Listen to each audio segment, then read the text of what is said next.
Salve Maria Santíssima, muito bom dia.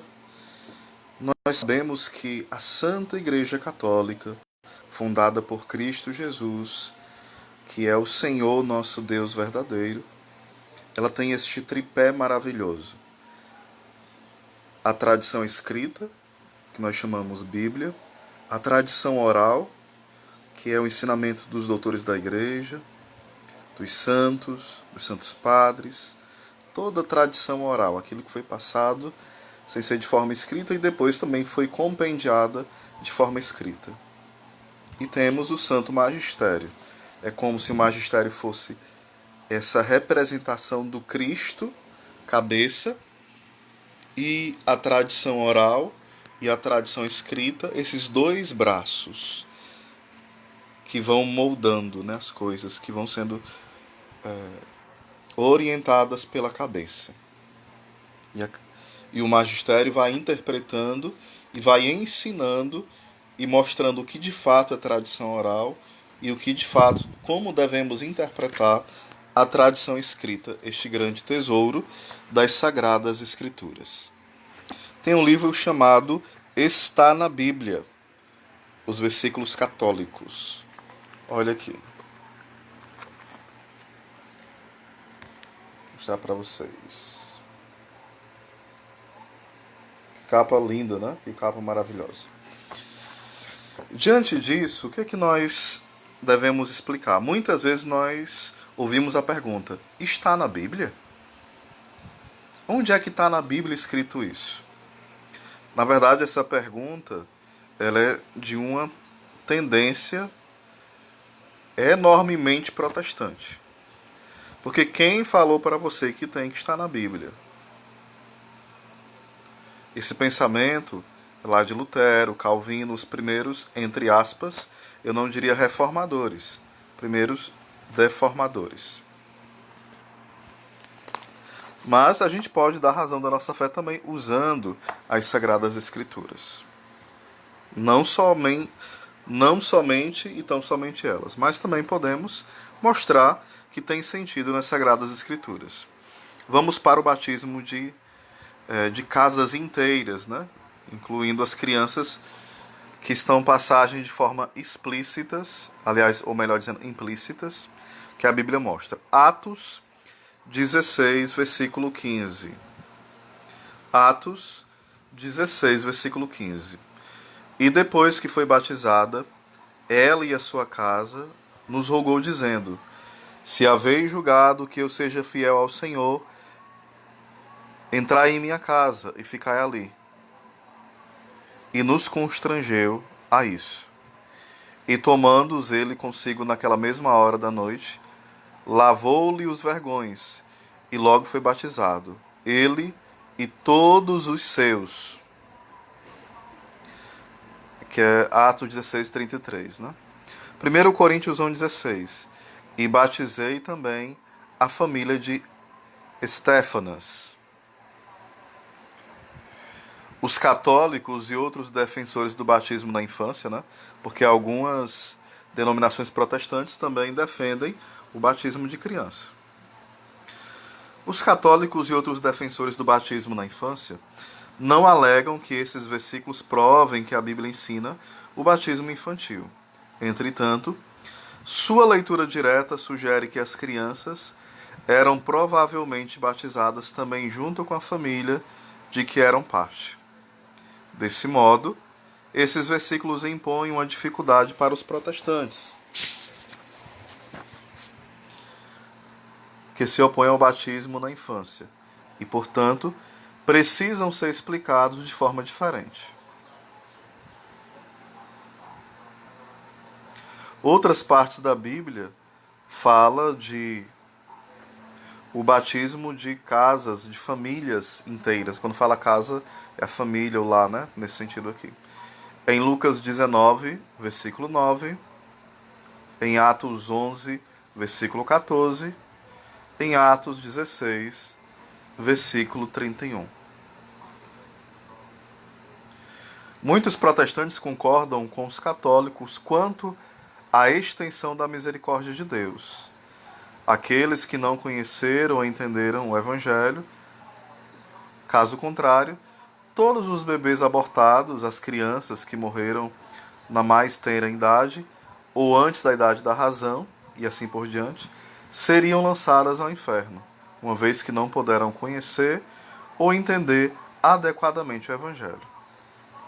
Ou seja, nós cremos na misericórdia de Deus, que alcança, né, as crianças abortadas, e nós cremos, sim, que o Senhor, de uma forma misteriosa, não de uma forma ordinária, mas de uma forma por outras vias, né, alcance essas criancinhas.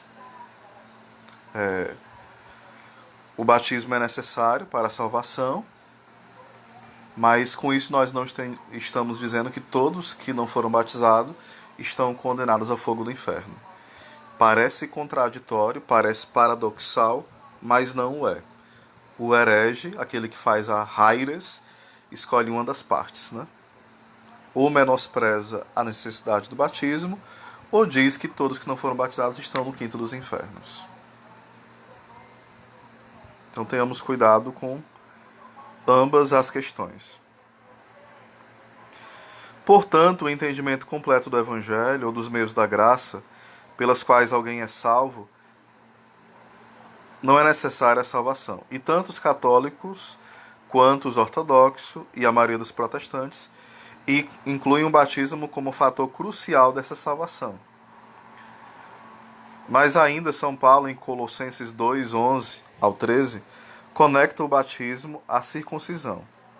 Israel era como se fosse a figura da igreja antes de Cristo, em Atos 7, 38, em Romanos 9, 14. A circuncisão dada aos meninos aos 8 dias de vida era o selo da aliança de Deus com Abraão, que também se aplica a nós. Gálatas 3,14 e Gálatas 3,29. Era um sinal de arrependimento e de futura fé. Romanos 4,11. As crianças eram partícipes da aliança, tanto quanto os adultos. Gênesis 17, versículo 7. Deuteronômio, capítulo 29, versículo 10, 11 e 12. Mateus 19, 14. De forma análoga, o batismo é o selo da nova e eterna aliança em Cristo. Significa a limpeza dos pecados, tanto quanto a circuncisão. Deuteronômio 10, 16, Deuteronômio 30, versículo 6, e Jeremias 4, versículo 4, e Jeremias 9, 25, e Romanos 2, o versículo 28, e Filipenses 3, 3. Aqui nós falamos também do pecado original, né, que o Salmo 51 vai falar, o pecado de herança, onde vai falar sobre essas questões. Aqui algumas possibilidades que os textos vão falando, né?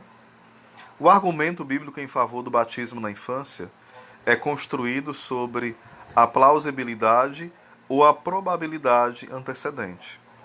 São deduções feitas de tal modo que nos induzem a concluir que um certo estado de coisas é mais ou menos provável, mas não de forma absoluta provado.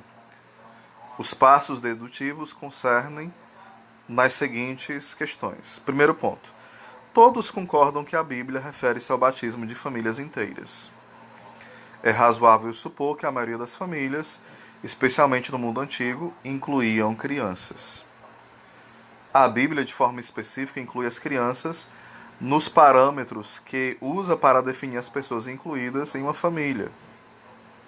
Caso houvesse necessidade de afirmar essa suposição de bom senso, pelo menos 8 vezes, veja os trechos citados de forma anterior, que a gente já citou aqui, né? Portanto, é bem provável que os batismos de famílias inteiras incluísse também as crianças. É bastante improvável que batismo de famílias inteiras, dando por certo a premissão de que as famílias podem incluir, e normalmente inclui crianças, jamais tenham incluído crianças. Portanto, as crianças com maior probabilidade também eram batizadas. Então aqui são alguns pontos, né, sobre o batismo de crianças. Sobre a regeneração batismal. Atos 20, versículo 3 ao 5, que é a grande conversa de Nicodemos com Jesus, né? Jesus respondeu: na verdade te digo, que aquele que não nascer da água e do Espírito não pode entrar no reino de Deus. Atos 2:38. E disse-lhes Pedro: arrependei-vos, e cada um de vós seja batizado em nome de Jesus Cristo para o perdão dos pecados, e recebereis o dom do Espírito Santo. Atos 22:16. E agora, por que te detens?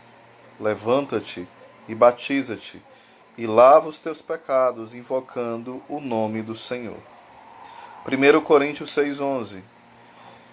E é o que alguns têm sido, mas haveis sido lavados, mas haveis sido santificados, mas haveis sido justificados, em nome do Senhor Jesus Cristo e pelo Espírito do nosso Deus.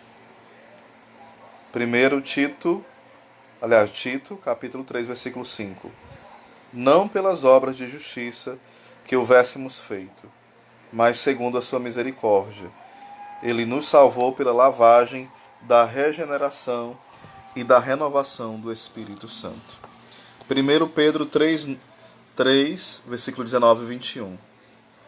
No qual também foi e pregou aos espíritos em prisão, os quais no outro tempo foram rebeldes, quanto à longanimidade de Deus esperava nos dias de Noé, enquanto se preparava a arca, na qual poucos, isto é, 8 pessoas se salvaram pela água, que também, como uma verdadeira figura, agora vos salva. Ou seja, a arca de Noé, né, e o dilúvio era a figura do batismo. Agora vos salva o batismo, não do despojamento da imundície da carne, mas da indagação de uma boa consciência para com Deus pela ressurreição de Jesus Cristo. O batismo, às vezes, ele é comparado com um útero, onde nasce uma vida nova, e é comparado também ao sepulcro, onde é sepultado o homem velho e nasce o homem novo.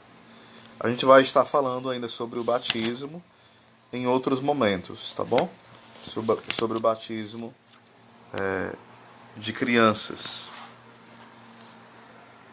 Um abraço para todos.